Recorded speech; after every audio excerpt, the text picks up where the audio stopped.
मित्रों नमस्कार। Hindi education by Pawan sir में आप लोगों का स्वागत है। मित्रों, आज हम लोग प्रैक्टिस सेट 12 पीजीटी हिंदी का भाग 1 पढ़ने जा रहे हैं। आइए देखते हैं इनमें से कौन सी दलित आत्मकथा नहीं है। तो ध्यान दीजिएगा, अपनी खबर दलित आत्मकथा नहीं है। बाकी नागफनी, जोठन, मुर्दहिया ये सब दलित आत्मकथाएं हैं। अगला क्वेश्चन है, अकाल पुरुष गांधी किसने इस जीवनी की रचना की है। तो अकाल पुरुष गांधी जीवनी जैनेन्द्र की है। किसकी है? जैनेन्द्र की। अगला क्वेश्चन है, हार की जीत कहानी के रचयिता कौन है। तो हार की जीत कहानी के रचयिता सुदर्शन है। कौन है? सुदर्शन है। अगला क्वेश्चन है, गुप्त जी वास्तव में सामंजस्यवादी कवि हैं। प्रतिक्रिया का प्रदर्शन करने वाले अथवा मद में झूमने या झिमने वाले कवि नहीं हैं। गुप्त जी वास्तव में सामंजस्यवादी कवि हैं। प्रतिक्रिया का प्रदर्शन करने वाले या मद में झूमने वाले कवि नहीं है। मैथिली शरण गुप्त की पर यह मंतव्य निम्नलिखित विचारकों में से किसका है। तो ध्यान दीजिएगा, रामचंद्र शुक्ल का। उन्होंने कहा कि गुप्त जी वास्तव में सामंजस्यवादी कवि हैं। वे प्रतिक्रिया के प्रदर्शन करने वाले या मद में झूमने वाले कवि नहीं हैं। तो किसने कहा? ये रामचंद्र शुक्ल ने। अगला क्वेश्चन, प्रगतिशील साहित्य की समस्याएं निबंध के लेखक हैं। प्रगतिशील साहित्य की समस्याएं के निबंध के लेखक कौन हैं? तो रामविलास शर्मा हैं। ध्यान रखिएगा, प्रगतिशील साहित्य की समस्याएं किसका निबंध है? रामविलास शर्मा का। अगला क्वेश्चन देखें, निम्नलिखित संस्मरणों रेखाचित्रों को उनके रचनाकारों के साथ सुमेलित करना है। तो आइए देखते हैं, चेतना के बिंब। चेतना के बिंब डॉक्टर नगेंद्र का है। चेतना के बिंब किसका है? डॉक्टर नगेंद्र का है। स्मृति के रेखाएं, स्मृति की रेखाएं महादेवी वर्मा की हैं। दीप जले शंख बजे या कन्हैयालाल मिश्र प्रभाकर का है। दीप जले शंख बजे कन्हैयालाल मिश्र प्रभाकर का है। हम हसमत कृष्णा सोबती का है। हम हसमत किसका है? कृष्णा सोबती का। तो मतलब 2 3 5 1, 2 3 5 1, यहाँ 4 1 दिया है। ध्यान रखिएगा, 5 1 होना चाहिए, यही गलत है। 5 1 होना चाहिए, बाकी किसी में 2 3 5 1 नहीं दिया है। तो उत्तर ध्यान रखिएगा, अपने से मिलान कर लीजिएगा। 2 3 5 1 ये होना चाहिए, लेकिन जहाँ पे तीसरा में 4 दिया है वहाँ तीसरा में 5 होना चाहिए। अगला क्वेश्चन देखें, निम्नलिखित में से कौन सा शब्द देशज है। देशज शब्द देखना है। तो भैया डिबिया क्या है? देशज है। डिबिया क्या है? देशज है। अगला क्वेश्चन देखें, इनमें से किस विकल्प में सभी शब्द अशुद्ध हैं? अशुद्ध शब्द हैं किस विकल्प में? तो सदोपदेश सही है, निष्कपटी सही है, तदुपरांत सही है, प्रकृति सही है, निरपराध और पत्नी, पत्नी होती है, पत्नी नहीं, तो एक गलत है। ध्यान रखिएगा, निरानुनासिक सही है, प्रतीक्षा सही है। अगला क्वेश्चन, निम्नलिखित में से मातृक छंद कौन सा है? मातृक छंद देखना है भैया। 9 का तो मंदाक्रांता जो है वो क्या है, कौन सा नहीं है, ध्यान रखिएगा, मंदाक्रांता नहीं है। बाकी हर गीत का मात्रिक छंद होता है, रोला भी मात्रिक छंद होता है, दोहा भी मात्रिक छंद होता है। मंदाक्रांता एक ऐसा छंद है जो वर्णिक छंद है, मात्रिक छंद नहीं है।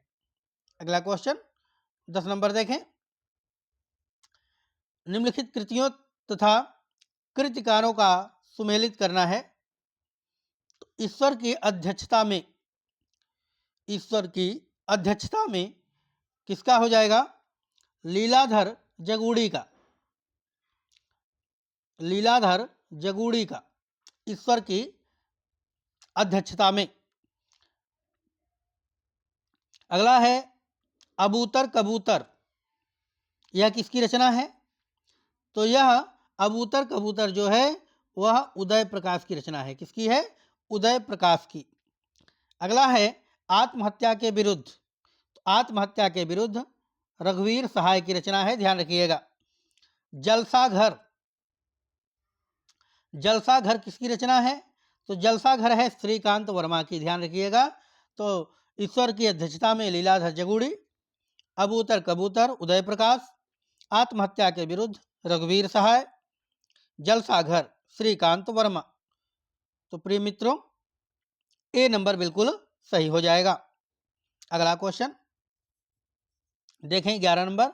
नामन, नामन शब्द के चतुर्थी विभक्ति एक वचन, द्विवचन तथा बहुवचन का रूप है। तो नामन शब्द का जो चतुर्थी विभक्ति है, एक वचन, द्विवचन, बहुवचन का रूप होता है नामने, नामाभ्याम, नामेभ्य, नामने, नामाभ्याम, नामेभ्य। अगला क्वेश्चन, कला परिच्छेद के लेखक कौन है, कला परिच्छेद, तो कला परिच्छेद के लेखक महर्षि दंडी हैं, ध्यान रखिएगा। निम्न में से कौन सी ध्वनि सघोष ध्वनि है, सघोष ध्वनि पूछा गया है, तो ह जो है वो सघोष ध्वनि है, ह जो है वो क्या है, सघोष ध्वनि है। अगला क्वेश्चन, आरंभिक हिंदी कहानी दुलाई वाली का रचनाकार कौन है, तो दुलाई वाली का रचनाकार ध्यान रखिएगा बंग महिला, जिनको राजेंद्र बाला घोष कहा जाता था, राजेंद्र बाला घोष, बाला घोष इनका पूरा नाम है राजेंद्र बाला घोष, बंग महिला के नाम से जाना जाता है। तो दुलाई वाली के रचनाकार कौन है, बंग महिला। अगला क्वेश्चन, रससूत्र विभावानुभाव व्यभिचारी संयोगाद्र निष्पत्ति किस ग्रंथ में आया है,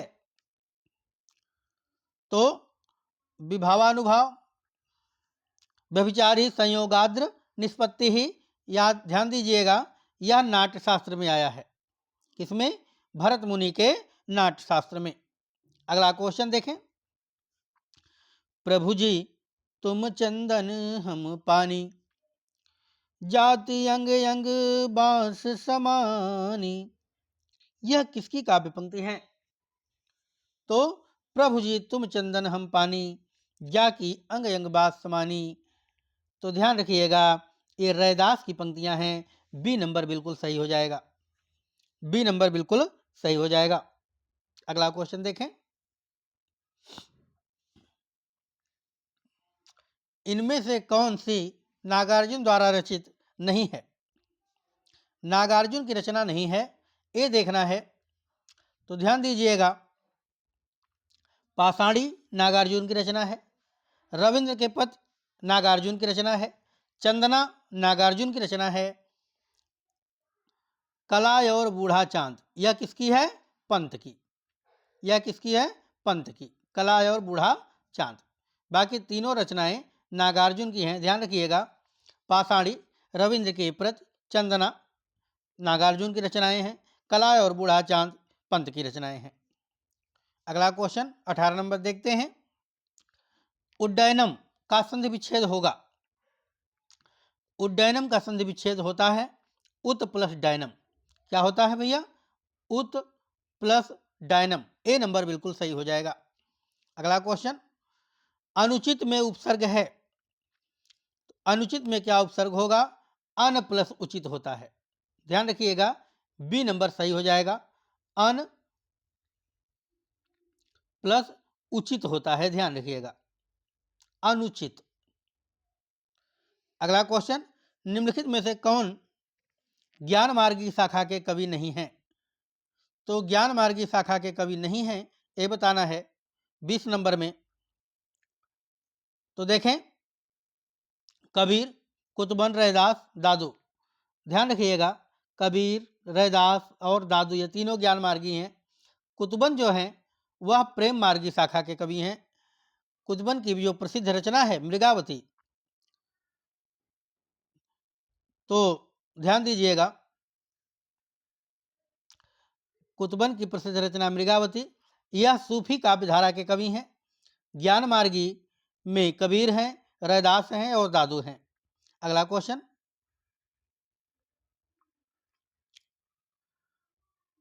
देखें 21 नंबर, दोपहर के बाद का समय के लिए निम्नलिखित शब्दों में से कौन सा उपयुक्त है, चिन्हित कीजिए। तो दोपहर के बाद का समय को अपराह्न कहते हैं, क्या कहते हैं? अपराह्न। अगला क्वेश्चन, निम्नलिखित में से कौन सा कथन कबीर के संबंध में उचित नहीं है? कबीर के संबंध में उचित नहीं है, ये देखना है। राम रहीम की एकता का उपदेश दिया, बिल्कुल सही है। इन्होंने कर्मकांड को प्रधानता देने वाले खरी खरी सुनाई, बिल्कुल सही है। इन्होंने सूफियों से प्रेम तत्व लिया, बिल्कुल सही है। ये सही नहीं है, उचित नहीं है, क्योंकि उनके राम वैष्णव के राम ही थे, ये नहीं है। उनके राम निराकार थे, वैष्णव के नहीं थे, मूर्ति पर विश्वास नहीं रखते थे, ध्यान रखिएगा। अगला क्वेश्चन, मानव अथवा प्रकृति, 23 नंबर देखें, मानव अथवा प्रकृति के सूक्ष्म किंतु व्यक्त सौंदर्य में आध्यात्मिक छाया का भान मेरे विचार से छायावाद की एक सर्वमान्य व्याख्या हो सकती है। मानव अथवा प्रकृति के सूक्ष्म किंतु व्यक्त सौंदर्य में आध्यात्मिक छान का भान मेरे विचार से छायावाद की एक सर्वमान्य व्याख्या हो सकती है। भैया ये कई बार आ चुका है, ध्यान रखिएगा। यह किसका है? नंद दुलारे वाजपेयी का। किसका है? नंद दुलारे वाजपेयी का। अगला क्वेश्चन, निर्वेद किस रस का स्थायी भाव है? तो निर्वेद, ध्यान रखिएगा, शांत रस का स्थायी भाव है। अगला क्वेश्चन, निम्नलिखित में से कौन भरत मुनि के रस सूत्र का एक व्याख्याकार नहीं है? तो भट्ट लोलट, भट्ट शंकुक, अभिनव गुप्त और भट्ट नायक, 4 थे, क्षेमेंद्र इसमें नहीं है। तो उत्तर हमारा हो जाएगा क्षेमेंद्र। क्षेमेंद्र किसके? वक्रोक्त सिद्धांत के प्रवर्तक हैं क्षेमेंद्र। अगला क्वेश्चन 26 नंबर देखें, हिंदी साहित्य के उत्तर मध्यकाल को रीतकाल किस विद्वान ने कहा है? तो रीतकाल किसने कहा है? रामचंद्र शुक्ल ने कहा है रीतकाल, उत्तर मध्यकाल को। अगला क्वेश्चन, अमृतलाल नागर का प्रथम प्रकाशित उपन्यास है? तो अमृतलाल नागर का प्रथम प्रकाशित उपन्यास है एक दानव मिसारण, मानस का हंस, अमृत और विष, बूंद और समुद्र। तो कौन हो जाएगा? 27 में बूंद और समुद्र। अमृतलाल नागर का प्रथम प्रकाशित उपन्यास है बूंद और समुद्र। अगला क्वेश्चन 28 नंबर देखें भैया, कवि मुक्त बोध के लिए स्मिता की खोज अस्मिता की खोज व्यक्ति की खोज नहीं बल्कि अभिव्यक्ति की खोज है। कवि मुक्ति बोध के लिए अस्मिता की खोज व्यक्ति को खोज नहीं बल्कि अभिव्यक्ति की खोज है, यह कथन किसका है? तो यह कथन ध्यान दीजिएगा नामावर सिंह का है। किसका है भैया? नामावर सिंह का। ए नंबर बिल्कुल सही हो जाएगा, नामावर सिंह। अगला क्वेश्चन देखें 29 नंबर, हिंदी की कितनी उपभाषाएं हैं? तो ध्यान दीजिएगा, हिंदी की कुल 5 उपभाषाएं होती हैं। कितनी? 5। गोदान उपन्यास का मुख्य आधार, कथा का आधार क्या था? तो गोदान मुख्य उपन्यास का मुख्य कथा का आधार जो था वह था कृषि जीवन। क्या था? कृषि जीवन। अगला क्वेश्चन देखें, 31 नंबर। कौन सी बोली पूर्वी हिंदी की नहीं है? भैया पूर्वी हिंदी की बोली नहीं है तो अवधी, ब्रजभाषा है, अवधी है, छत्तीसगढ़ी है, पहाड़ी है। तो ध्यान दीजिएगा, ब्रज इसमें नहीं है, ब्रज नहीं है। ब्रज जो है वो पश्चिमी हिंदी की बोली है। अवधी छत्तीसगढ़ी, पहाड़ी, अवधी बघेली छत्तीसगढ़ी होता है, यहाँ बघेली होना चाहिए, बघेली। ये 3 बोलियां पूर्वी हिंदी की हैं। अगला क्वेश्चन, शुक्ल जी के अनुसार मैथिली शरण गुप्त हैं। क्या है?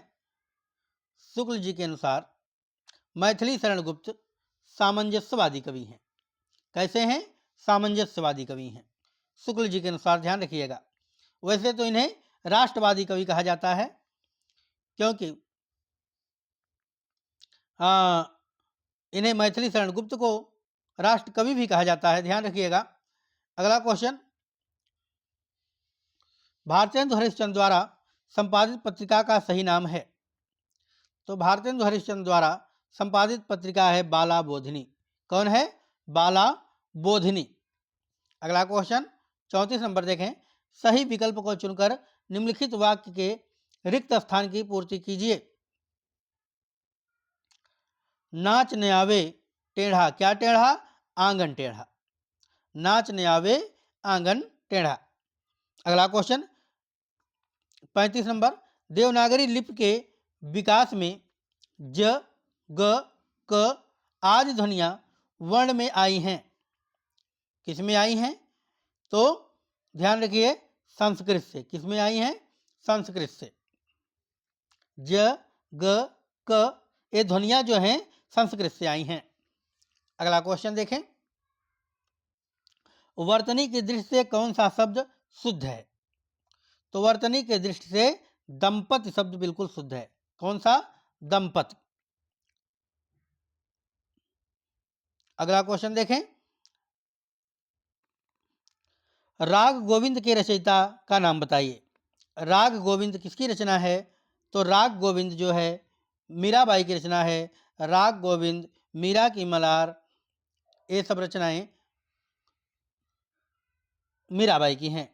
अंधेरे में कविता में प्रतीक के रूप में नहीं है, तो क्या हो जाएगा? अंधेरे में कविता में प्रतीक के रूप में क्या नहीं है? तालाब नहीं है। बाकी तीनों हैं, ध्यान रखिएगा। अंधेरे में कविता के प्रतीक के रूप में तालाब नहीं है। बाकी रक्तालोकस्ता पुरुष, अरुण कमल, बरगद सब हैं, तालाब नहीं है। अगला क्वेश्चन देखें, 39 नंबर, लोन्जाइनस के उदात्त तत्व विषयक विवेचन से संबंधित कौन सा कथन सही नहीं है? तो कौन सा कथन सही नहीं है? ध्यान दीजिएगा, लोन्जाइनस के उदात्त तत्व के 3 पक्ष हैं, अंतरंग, बहिरंग और विरोधी तत्व। बिल्कुल सही है। महान विचारों की उद्भावना अंतरंग तत्व के अंतर्गत आती है। बिल्कुल सही है। समुचित अलंकार योजना और उत्कृष्ट भाषा बहिरंग तत्व के अंतर्गत आती है। बिल्कुल सही है। लोन्जाइनस के हर स्थिति में साहित्य में गरिमामयी भाषा का प्रयोग के पक्षधर थे, ये सही नहीं है, अर्थात डी नंबर बिल्कुल सही हो जाएगा। अगला क्वेश्चन देखें, विजय देव नारायण शाही का काव्य ग्रंथ है। तो विजय देव नारायण शाही का काव्य ग्रंथ है मछली घर। क्या हो जाएगा? मछली घर। अगला क्वेश्चन देखें, प्रथम पीढ़ी प्रशिक्षार्थियों को सहयोग देने के लिए सर्वथा अनुकूलित कार्यनीति क्या हो सकती है? तो संपर्क कक्षाएं। प्रथम पीढ़ी के प्रशिक्षार्थियों को सहयोग देने के लिए सर्वथा अनुकूल कार्यनीति क्या हो सकती है? संपर्क कक्षाएं। अज्ञ शब्द का विलोम है, तो अज्ञ शब्द का विलोम जो है वह विज्ञ है। क्या है? विज्ञ। ए नंबर बिल्कुल सही हो जाएगा। अगला क्वेश्चन, कृष्ण भक्ति काव्य के संदर्भ में इनमें से कौन सा कथन असत्य है? तो देखें, भगवत कृपा की प्राप्ति के लिए सूर्य की भक्ति पद्धति में अनुग्रह का प्राधान्य है, बिल्कुल सही है। नंददास ने भंवर गीत नामक ग्रंथ की रचना की थी, बिल्कुल सही है।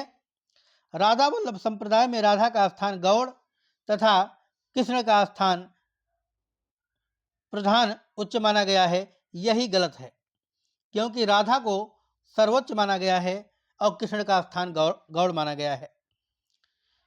अगला भी पढ़ लेते हैं। सखी संप्रदाय का प्रवर्तक स्वामी हरिदास द्वारा किया गया, बिल्कुल सही है। सखी संप्रदाय को भी टट्टी संप्रदाय कहा जाता है, ध्यान रखिएगा। अगला क्वेश्चन, निम्नलिखित में से कौन सा रचनाकार, 44 नंबर देखें, निम्नलिखित में से कौन सा रचनाकार ज्ञानपीठ पुरस्कार से सम्मानित नहीं है?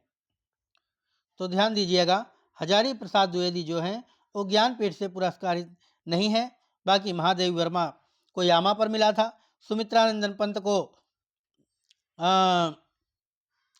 चिदम्बरा पे मिला था और रामधारी सिंह दिनकर को उर्वशी पे मिला था। अगला क्वेश्चन 45 नंबर, अक्ल पर पत्थर पड़ना का अर्थ है तो बुद्धि भ्रष्ट होना। अक्ल पर पत्थर पड़ना मतलब बुद्धि भ्रष्ट हो जाना।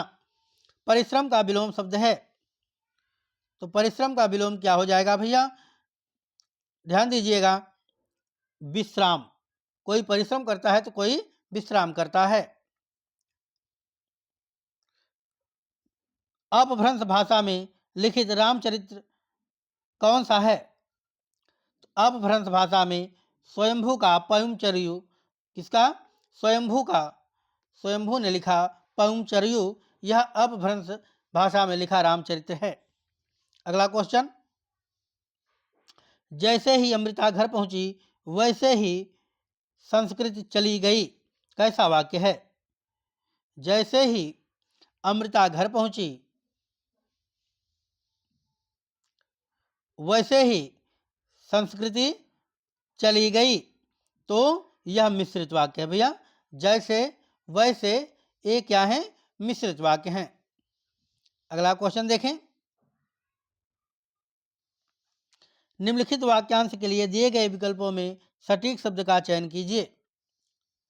तो दूसरों पर उपकार करने वाला, तो क्या हो जाएगा? परोपकारी। क्या हो जाएगा?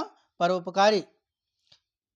अगला क्वेश्चन है, पुस्तक जल्हड़ हथ दे चली गज्जन नृपकाज, इस पंक्ति में किस पुस्तक के बारे में संकेत है? तो इस पंक्ति में ध्यान रखिएगा, पृथ्वीराज रासो के बारे में संकेत है। किसके बारे में? पृथ्वीराज रासो के बारे में संकेत है। डी नंबर बिल्कुल सही हो जाएगा। अगला क्वेश्चन देखें,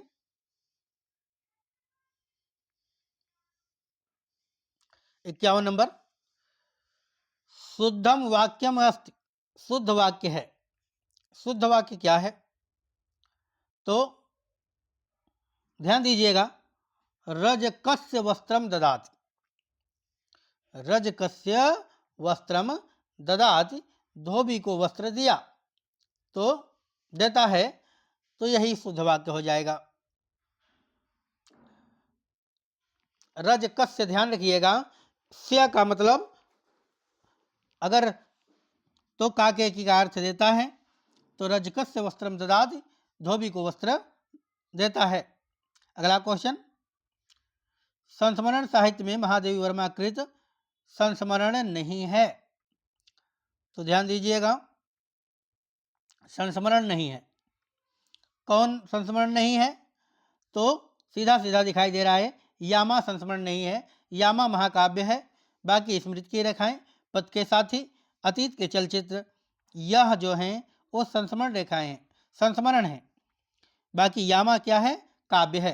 अगला क्वेश्चन, आधुनिक काल के साहित्य की सबसे बड़ी विशेषता है। तो आधुनिक काल के साहित्य की सबसे बड़ी विशेषता क्या है? मात्र पद्य के उत्कृष्ट कृतियों की रचना करना, गद्य को साहित्य के सशक्त माध्यम से के रूप में प्रतिष्ठित, यही बिल्कुल सही है। ध्यान दीजिएगा, आधुनिक काल के साहित्य में सबसे बड़ी विशेषता है गद्य को साहित्य के सशक्त माध्यम के रूप में प्रतिष्ठित करना। अगला क्वेश्चन देखें, सही वर्तनी वाला शब्द है, तो सही वर्तनी वाला शब्द क्या है? प्रज्वलित, बिल्कुल सही है, प्रज्वलित बिल्कुल सही है। मध्याह्न गलत है, धनाढ़ गलत है, निवृत्ति, निवृत्ति होना चाहिए, यह भी गलत है, डबल तो होना चाहिए, तो प्रज्वलित बिल्कुल सही है। अगला क्वेश्चन देखें, शिखर से सागर तक किसकी रचना, किस रचनाकार की जीवनी है? तो शिखर से सागर तक अज्ञेय की जीवनी है। किसकी है? अज्ञेय की जीवनी है। अगला क्वेश्चन 56 नंबर देखें, कहती हुई यूं उत्तरा के नेत्र जल से भर गए, हिम के कणों से पूर्ण मानो हो पंकज गनये। इसमें कौन सा छंद है? तो कौन सा छंद है? हर गीत का छंद है। ध्यान रखिएगा, कहती हुई यूं उत्तरा के नेत्र जल से भर गए, हिम के कणों से पूर्ण मानो हो गए पंकज नये। हर गीत क्या है? अगला क्वेश्चन, निम्नलिखित में से तत्सम शब्द पहचानिए। तत्सम शब्द देखना है भैया, तो गांव, छाता, चंद्र, चाक, चंद्र, चंद्र जो है वो तत्सम है। अगला क्वेश्चन, प्रसाद के नाटकों और उनके पात्रों के संबंध में कौन सा कथन सही नहीं है? तो देखें, चाणक्य लक्ष्य सिद्धि के लिए साधन की पवित्रता को आवश्यक मानता है, बिल्कुल यही है, यही सही नहीं है, सीधा पहला ही सही नहीं है। बाकी ध्रुव सामने नारी अधिकार की आवाज बुलंद करती है, बिल्कुल सही है। काव्यात्मकता प्रसाद के नाटकों की बहुत बड़ी विशेषता है, बिल्कुल सही है। स्कंदगुप्त मातृभूमि के उद्धार के लिए अकेला युद्ध करने को तैयार है, बिल्कुल सही है। अगला क्वेश्चन 59 नंबर देखें, निम्नलिखित में से कौन सा कवि अकविता आंदोलन से जुड़ा है? अकविता आंदोलन से जुड़ा है, तो ध्यान दीजिएगा, सौमित्र मोहन जो हैं वो अकविता आंदोलन से जुड़े हैं, सौमित्र मोहन। अगला क्वेश्चन, गुरोह शब्द, गुरोह जो है गुरु शब्द के किस विभक्ति का रूप है? गुरोह, तो पंचमी का, किसका? पंचमी का।